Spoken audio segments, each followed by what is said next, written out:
welcome back to Higher and Beyond. This is the place for us to learn about personal development, personal growth, and self-improvement. So I have my guest speaker today with me. But for all of you who doesn't know who is my guest speaker today is a leadership coach, master ecologist, a mentor with 35 years experience in teaching and coaching. So he helped more than 100 people and company to transform their lives using the leadership technique. So really can't wait to have the discussion with our guest speaker today. Let's learn and welcome Andrew Nelson. Andrew, how are you? Sorry. Very well, thank you, Uni. Thanks for having me on this podcast, on your podcast. It's my pleasure. Thank you for your time too. And yes, I'm curious about the leadership. So I really want to learn about what is leadership on your case, right? Can you share a defining moment or experience in your leadership journey that shaped your approach to leadership, Andy? Absolutely, yeah. I think when I finally realized that in order to truly be a good or even great leader, you need to really develop as a person, and you need to be able to really lead yourself, have self-discipline, etc., etc., etc., and you keep raising that bar. When you raise that bar, that allows space for other people to grow. The people that you're supposed to be leading, it allows them space to grow, and they can't grow beyond that unless they're getting it from somewhere else. So to be a leader, it has to be start from yourself first. Yeah, you have to start looking within and being aware of having some self-awareness of who you are, where you've come from, what your strengths and weaknesses are, how to kind of really push your strengths, but also take away the bigger weaknesses, or at least be aware of them and know how to work with them. Right. How And important? own them as well. Not be able to admit them, and then be able to move beyond them with your work that you do on yourself. So how important actually, start from the personal development and from self within before we can actually define that this is leadership, so I can help others in the leader part of. Yeah, once you start to see intentional change in yourself, not just I'm growing older. You can grow older, but that doesn't necessarily mean you're going to become more mature. In order to become more mature, you have to be able to look inside, see what's good, what's not so good, and start to look for ways to improve yourself. And once you start to get that discipline of working and trying to tweak things and learn how to get the best out of yourself in a positive way, instead of just like, oh, this is a big weakness of mine, oh, woe is me. You start to look at it in a more mature way of, okay, I have this weakness, I have this strength. What can I do with those things, and how can I improve? Improving your strengths and your weaknesses. So once you kind of can get to that point of having the maturity to really go after the areas that you need to work on, then you are giving the example not only to yourself but to others, and you're showing yourself that you can improve. And then it's, how far can you go? It's interesting part about you can grow means, you can get older, but it doesn't mean you grow as a mature person. how important also, to be a mature, to be a person who is mature, especially when you are in the leadership journey. Yeah, it not only gives you credibility with others, but it gives you confidence in yourself. Once you've got that confidence in yourself, or if you don't have the confidence in yourself, you're looking for it. And when you find out how to build that, it really starts with your self-awareness, your self-discipline. Then you can start to, and you're also your self-compassion, because this is not it's not a straight line uh, learning. You have to be very intentional about it. You have to decide what you're going to do, and then you need to realize that even when you do your best, you're going to fall over. And what's going to happen, though, is over time is you'll slip back into making those same mistakes that you've always made. But once you start to have some self-compassion, which of course helps you with other people too, then you start to realize, oh, okay, I made that mistake again, but you know what? I'm not going to beat myself up about it. I'm going to move on. And then you start to recover much more quickly from your errors. Wow. This is why being mature is very important in life, especially in the leadership situation. And now, how do you define leadership, and what quality do you believe are essential for effective leadership beside of that? Yeah. How would I define leadership? I think it's an eternal process of growth and confidence and maturity,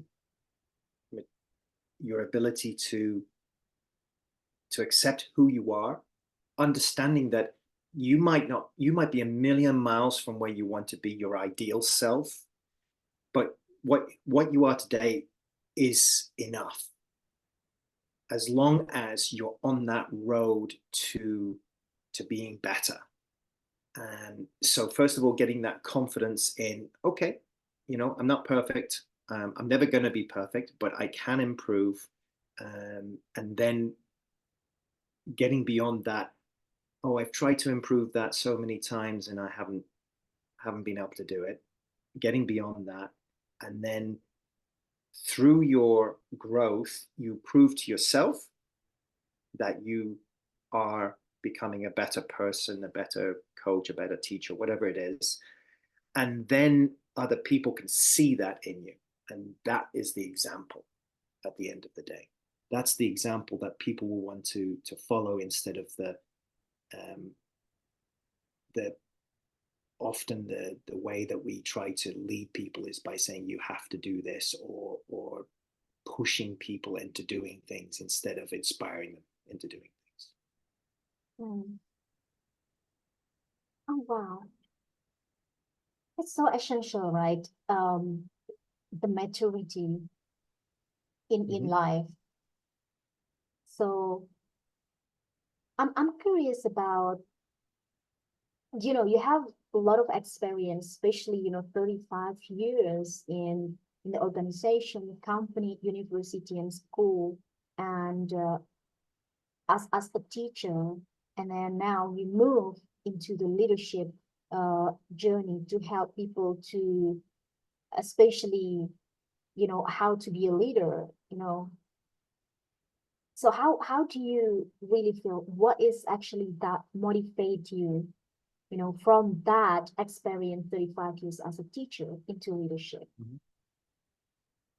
What motivates me is a little bit my journey and helping others to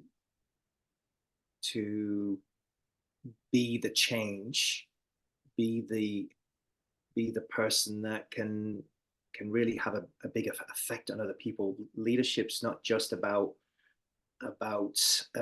getting people to do things. It's about getting good relationships and connecting with people in a way that you're you're moving together as opposed to moving apart. So and just being parallel isn't good enough.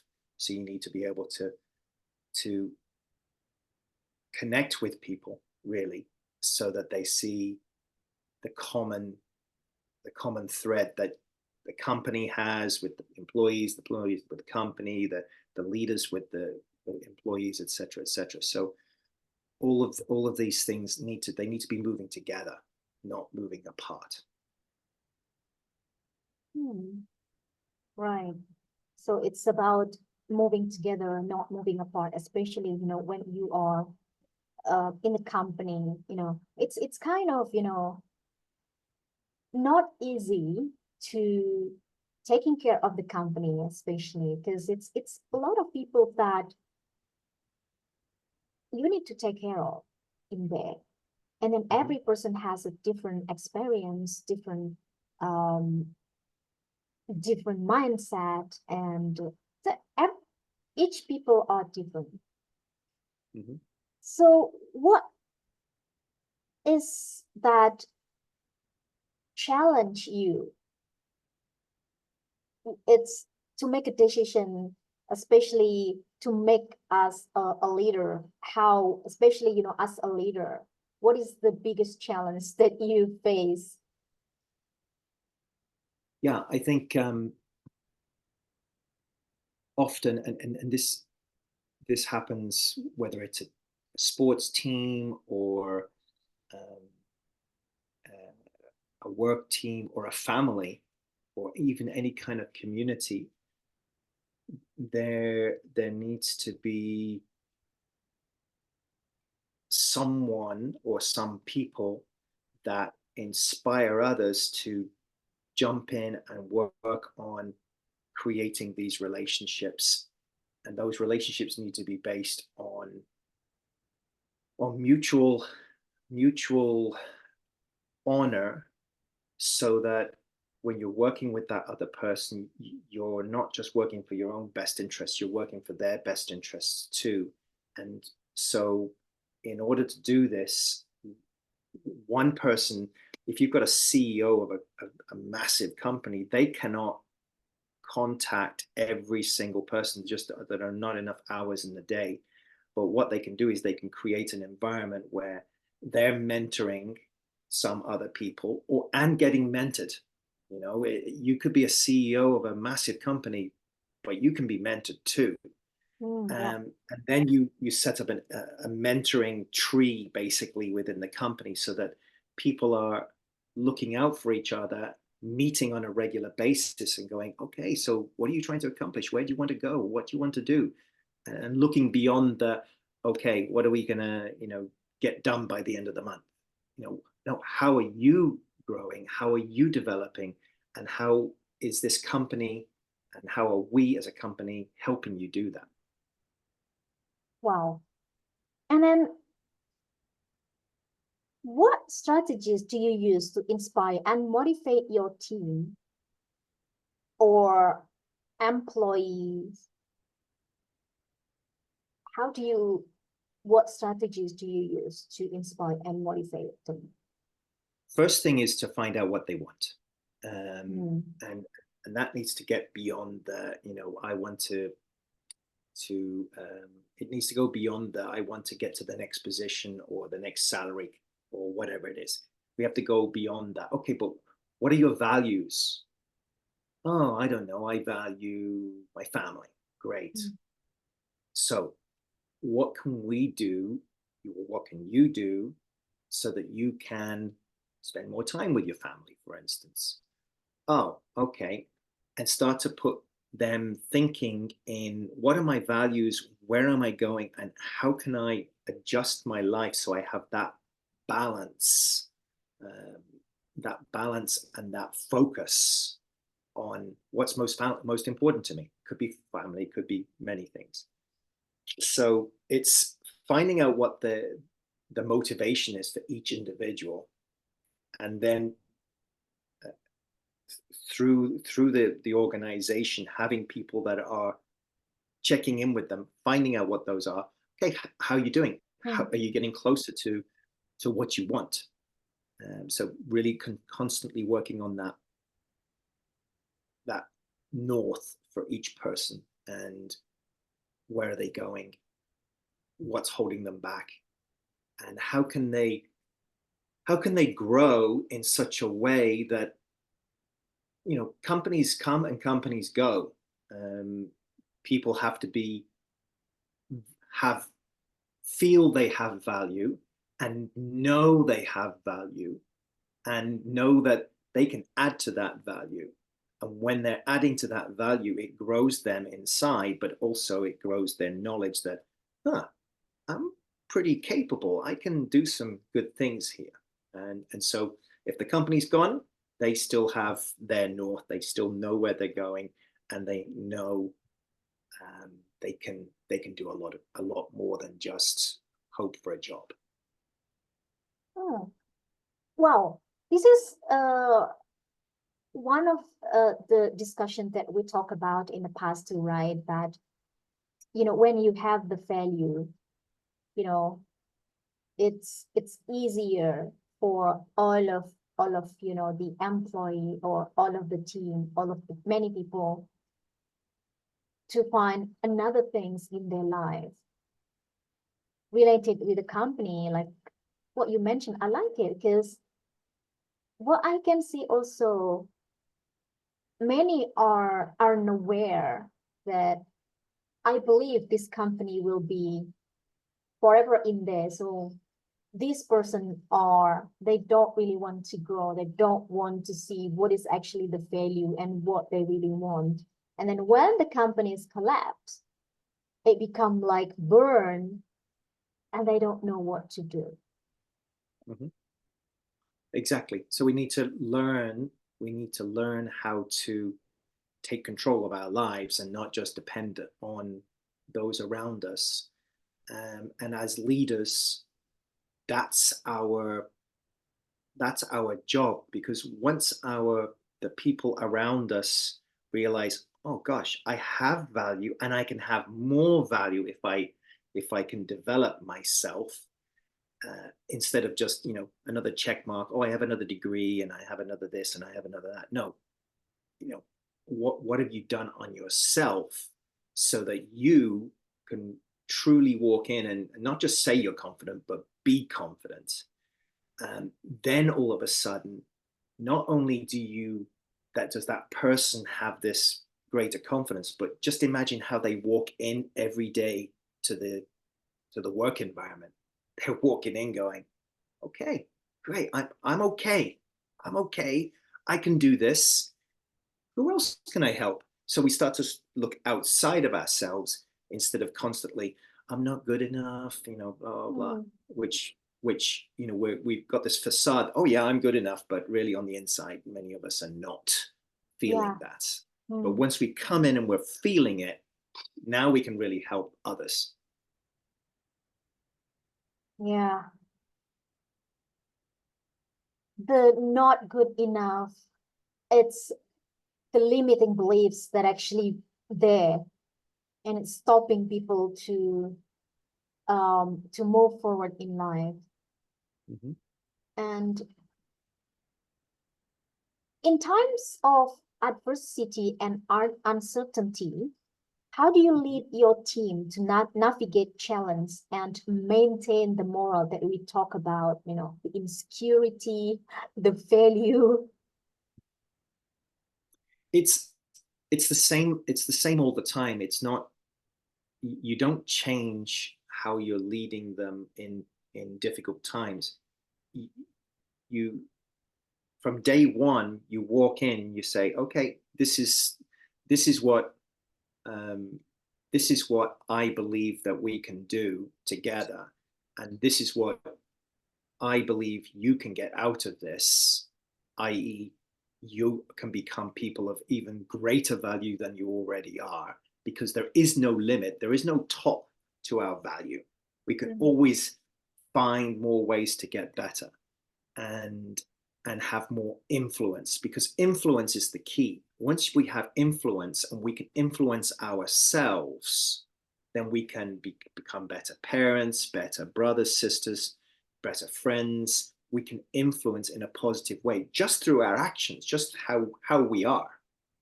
And so once that, so you do that, whether it's good times or bad times, you're consistently going in that direction. Okay, so when are you meeting with your mentor this week? You mean I'm going to meet every week with my mentor? Yeah, why not? You want to grow, don't you? Yeah, good, fantastic. And when you've got a mentor,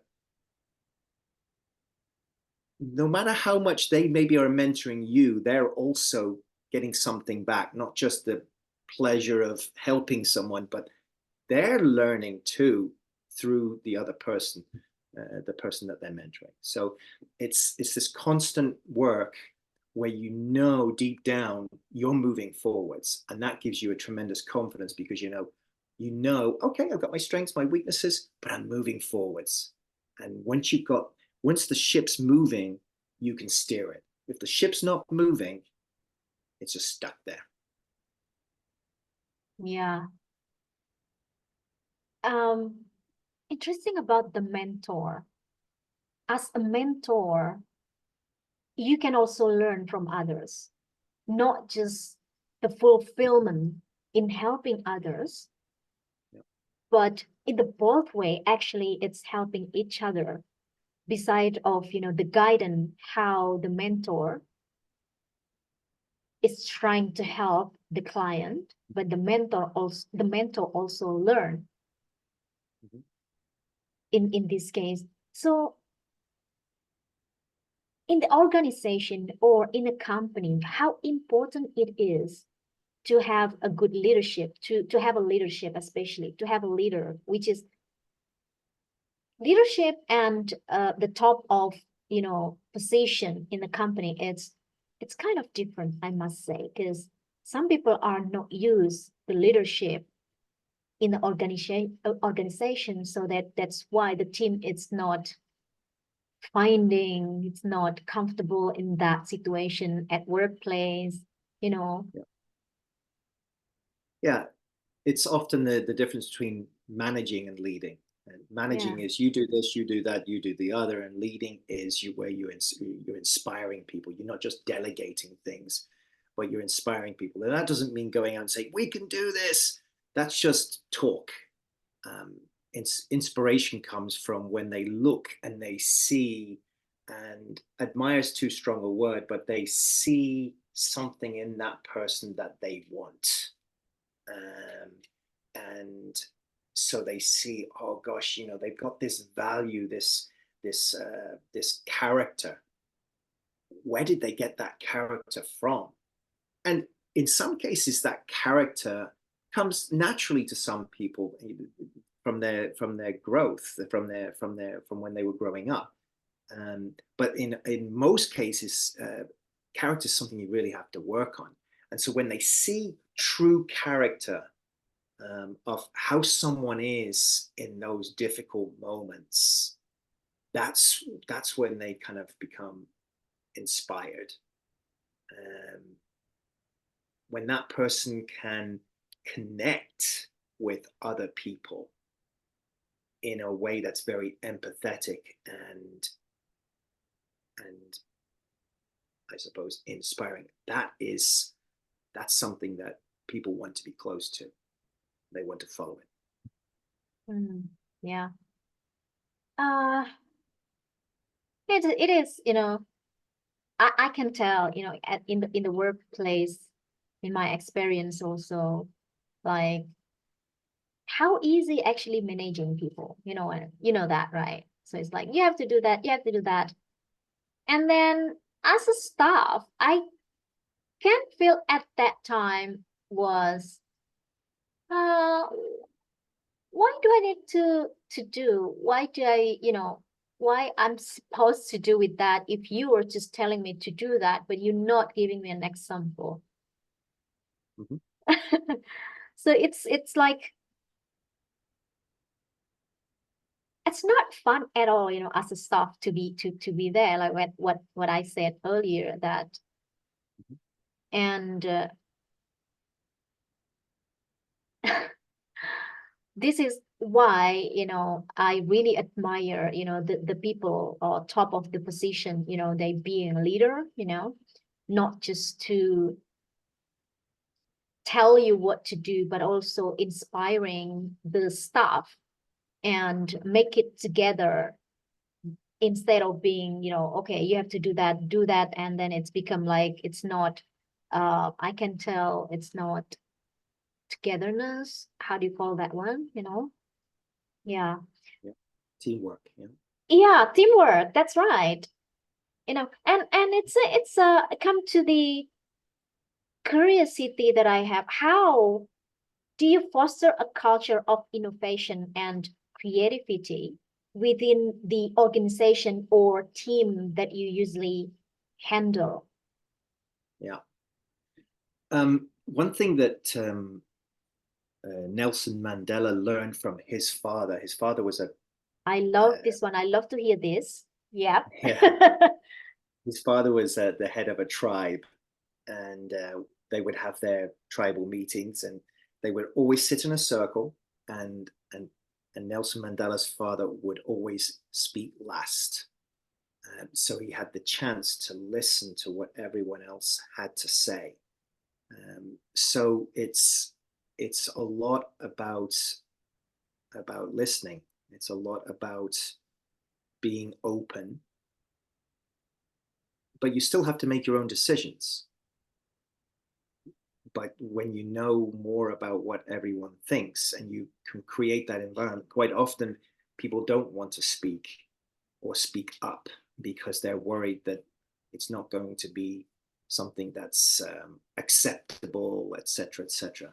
And so creating that comfort, that place of comfort, is one of the first things to do. And sometimes that has to be anonymous, but but the more you can relate with the people on their level, the more open they're going to be. And that's just getting out of your office, not sitting in your office all day, filing papers and all that kind of stuff, and getting out and about. It's not just about, oh, we're going to have a barbecue this week. Okay, yeah, but let's go beyond that. Let's go beyond, let's have a barbecue. Let's sit down and talk to people individually about what they want. It's as simple as that. What do you want? Because it's easy to say what you don't want, but if you can sit down with the people and say, what do you want? Then all of a sudden it's like, well, I want a fun place to work. Great. Does that mean a table tennis table? Well, maybe, but really, I just want to come in and be appreciated. Ah, okay. And then you start to find out what people really want. And then you know what you need to focus Hmm. It's easy to say what you don't want because, okay, I don't want that, and that's finished. And this is something that I really also learn, in myself, to understand what I really want. There is so many reasons that we need to ask ourselves too in here. Right. Um, what about the um now it getting myself, I can't I feel like I'm so curious about, your achievement for many years, helping people, in many ways, especially, um as a leader and as a coach. Would you like to discuss or share with us the successful project or the successful initiative that you have in your life with that 35 years experience? Yeah. Um, I mean, success is a really interesting word, because I think for a long time I could have said, yeah, I've had a lot of success. When you look at numbers, sometimes they can be deceiving. And sometimes when you look back, you go, sometimes you can look back and you can be a little bit too hard on yourself, and sometimes you can be too nice to yourself. But the most important thing is that you've been doing your best at the time. You can't you can't know what you don't know. You don't know what you don't know. So you just have to look back at the the good and the bad, and just go, well, that was the best I had at that moment. I think probably the biggest wins I've had have been over the last few years, where I've seen tremendous growth just over the last 3, 4, 5 years. I've seen tremendous growth in me. And my biggest win probably has been how that's affected my family. How how it's really helped my children be much more comfortable, and they start to see an example which is a much better example, and they start to probably see some, they probably can't figure this out yet because they're only young, 10 and 12 years of age, but they start to see, whether they know it or not yet, they start to see someone that's growing. And that's great to see someone that's growing when they're not 22. Growth can continue right until your last day. Yeah. So I think that's probably of all my wins, that's my biggest win, which is, it seems such a simple one, and it's such a basic one, but it's the most important one, the win with your family. I love this one. It's really concerned with the family, especially our children. That is the biggest achievement, and I really agree with that. What I'm saying is, a lot of people out there, they're more focusing on something else, especially the kind of success related with, I can say money, but money, it's not, I can't say or block that money is not important in life, but a lot of people out there, they're more focusing on something else rather than how to make this family or our children is be successful based on what they really want in the family. Absolutely. And when you can make things happen close to yourself, then it gives you this knowledge that then not only you can help other people, but you need to help other people make this movement. And it doesn't matter how good you think you are with any of these things, you can become a lot better. That it's not one of these things like I don't know, you have a limit on it. I want to become a father. Boom. Okay, now I'm a father. Okay, but that's it stops there. You're a father. Okay, you can be a father twice, but growth and becoming better has no limit. So, and I think quite often we kind of go, I'm doing all right, but when we really look down below, we can do a lot better. Yeah. Oh, this is so deep, right? And yeah. Well, I think too often, I know for much of my life, I was focused on the things that I could count, instead of, and the things outside of me, instead of, and maintaining this facade outside, instead of looking on the inside and finding all of the there's so many gifts that we have inside, that we need to be able to unwrap and bring out. And until you really look inside, you don't know that they're there, and then and you don't know how to use them. So it's work. Right. And I learned a lot from here. And now the successful that you achieve, especially in terms of the family, which is I agree. This is the most important thing. What were the key? I mean, what was the key factors that helps you in achieving this goal, this success in your life? Yeah, I think it was. The first thing was probably self-reflection, just spending time, kind of just looking back at my day and like writing a little journal. I think that was the first thing. Like, why did this bad thing happen today? What part did I play in it? And what could I improve next time? I think that was the first thing.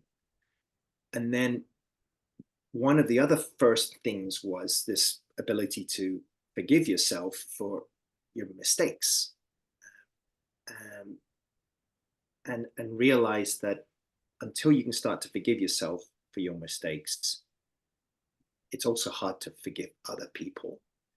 Then the third thing probably was this victim mentality, which I know I struggled with for a long time, which was blaming other people for your mistakes.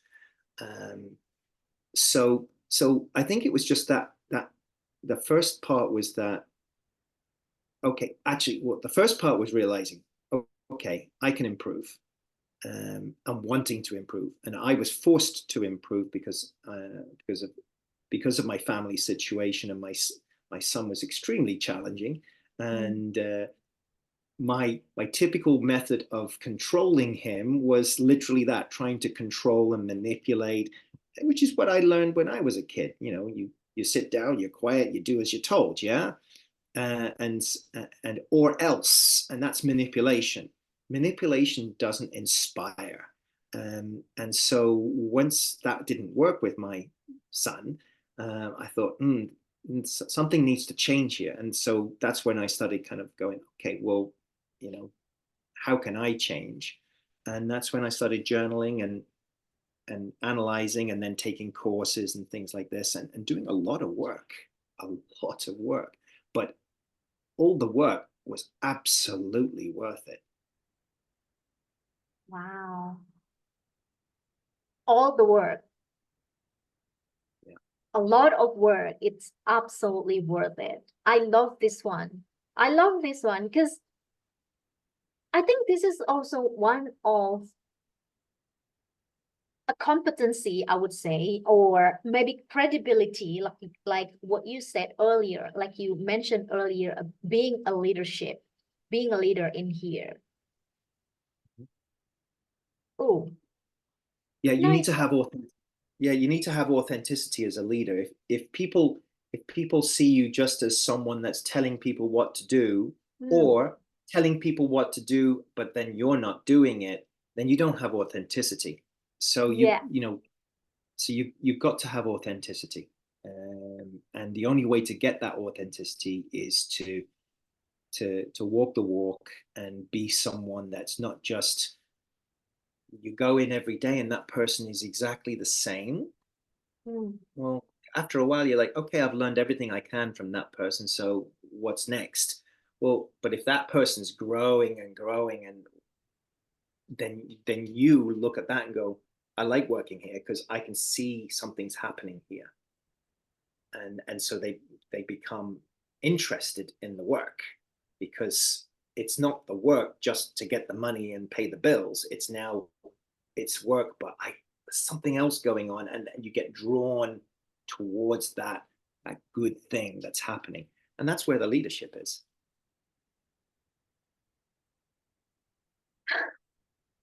The good one. Oh, yeah. I think I love the three keys that you just mentioned also.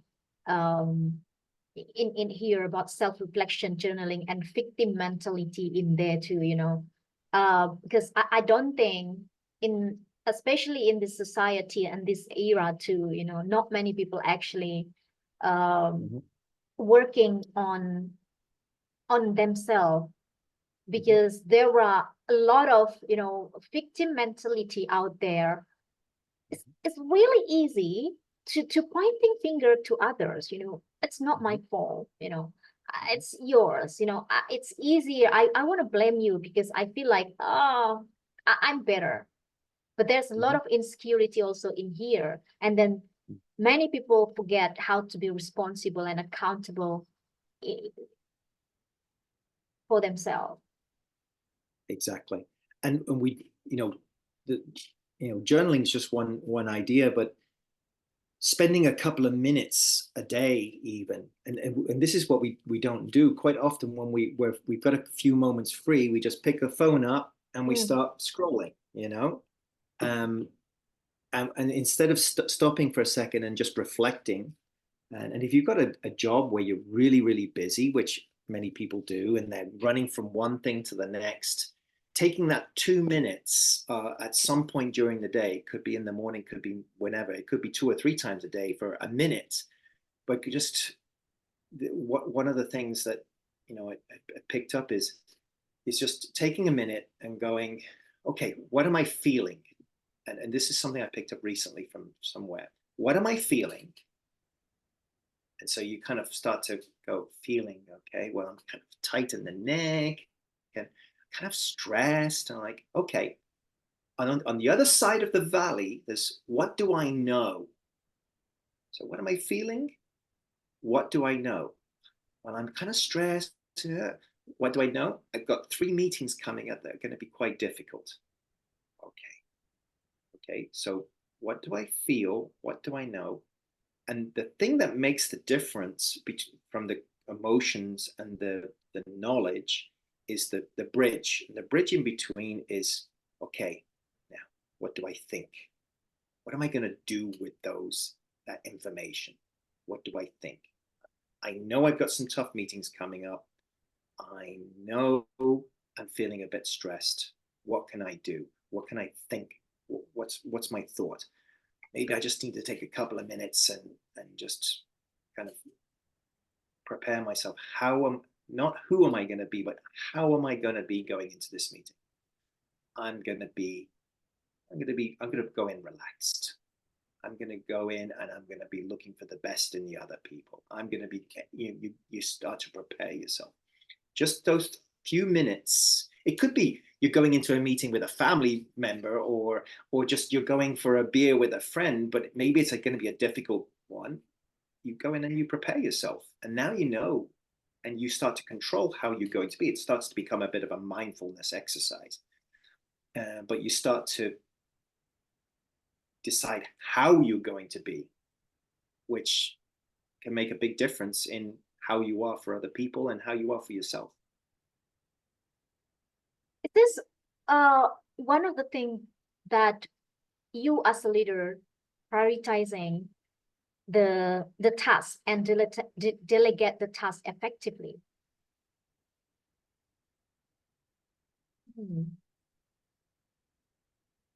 Okay. So what about the conflict? How do you handle the conflict as a leader in here? No, I'm curious, Yeah. Quite often, one of the big problems is there is no conflict. People are avoiding conflict. I hate conflict. People hate conflict. I know I do, because it's uncomfortable, and that's where it's not trying to avoid conflict. It's trying to. You've got 2 choices. You can deal with the conflict when it comes up, which is, sometimes that has to happen, or you can try to set the environment so that conflict is dealt with in a positive manner. So what are our goals? What do we want to do? How are we going to accomplish them? How can we honor each other in this job? Can I help you? So you start to deal with conflict. We need to set the environment, whether it's in the family or in the workplace. We need to set the environment by creating honoring relationships. And when we have honoring relationships, then we set a place where we can resolve conflict and have conflict, but have positive conflict where, if there's a disagreement, we deal with it in a sense of, hey, I felt like this in this situation. Instead of you did this, no, I felt like this in this situation. Yeah. And then we start to set boundaries, of how people speak, and how people are, and so that people start to choose their words more wisely. Ooh. There's two choices. It's up to us which one that we choose. You really want to avoid this conflict, or I can tell using the I statement, I can say, instead of you did that, and I feel uncomfortable in this situation. So I feel uncomfortable and set the boundary. Mm-hmm. Oh, wow, nice. Oh, so insightful. Andy, as a leader, what is the one message that you would like to share to all of the people who's watching this video, our discussion today, and share to the people about in terms of leadership, one message? Yeah. First of all, yeah, some people are born to be leaders, but all of us can learn to be leaders. Even if we're quiet people, we can be leaders. And so how? The road, look, you're going to need to do this anyhow. The road to becoming a good leader is to find a way to be authentic. And you need to be able to do that.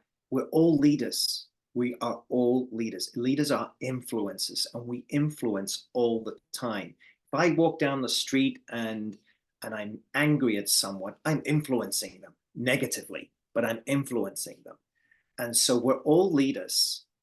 And so I've got a choice. I can either just be who I am, which may or may not be good enough, or I can go, you know what? If I know that if I work hard at this, at me, basically, I can be a more influential person. And the nice thing about it is, instead of manipulating your way to a better life, you inspire people so that not only do you have a better life, but they do too, because they see that positivity and they see that will to grow, and they see that will to be truly authentic, and not just you need to do this, you need to do that, and I'm just going to sit in my office and take all the money or whatever it is. They start to see, oh, there's something more here. So that's it, really. Anyone could be a great leader, but you have to put the work in. Nice one. Authenticity. And the last message is, anyone can be a great leader, but to work on it, it takes time. I can tell it is passion and the willingness for each person to be a leader, to learn, to be better, and growth. And we have no choice, because we all influence other people. So what kind of influence do we want to have? Without even realize that we are actually, each people are influencing other people. Yeah. And if you're the same person all the time, and your level is average, then you're not going to inspire many people. But if you keep pushing your level, that will inspire other people, because they'll see it and they'll be like, I want a bit of that. Wow, Andy, it's amazing and insightful. I learned not only leadership in here, how important to be a leader, especially the title of the leadership, but also learn about the importance of growing and becoming much mature as a person in here. So thank you so much for your share. You're So welcome. insightful. You're welcome, Uni. Thank you. All right. Okay. Thank you very much for all of you guys who's watching this video with Andy. There's one message that you can learn from what Andy shared today with us. It's so insightful. Thanks again, Andy, for all of your insight, for all of us in here who's watching, and thank you. Bye-bye.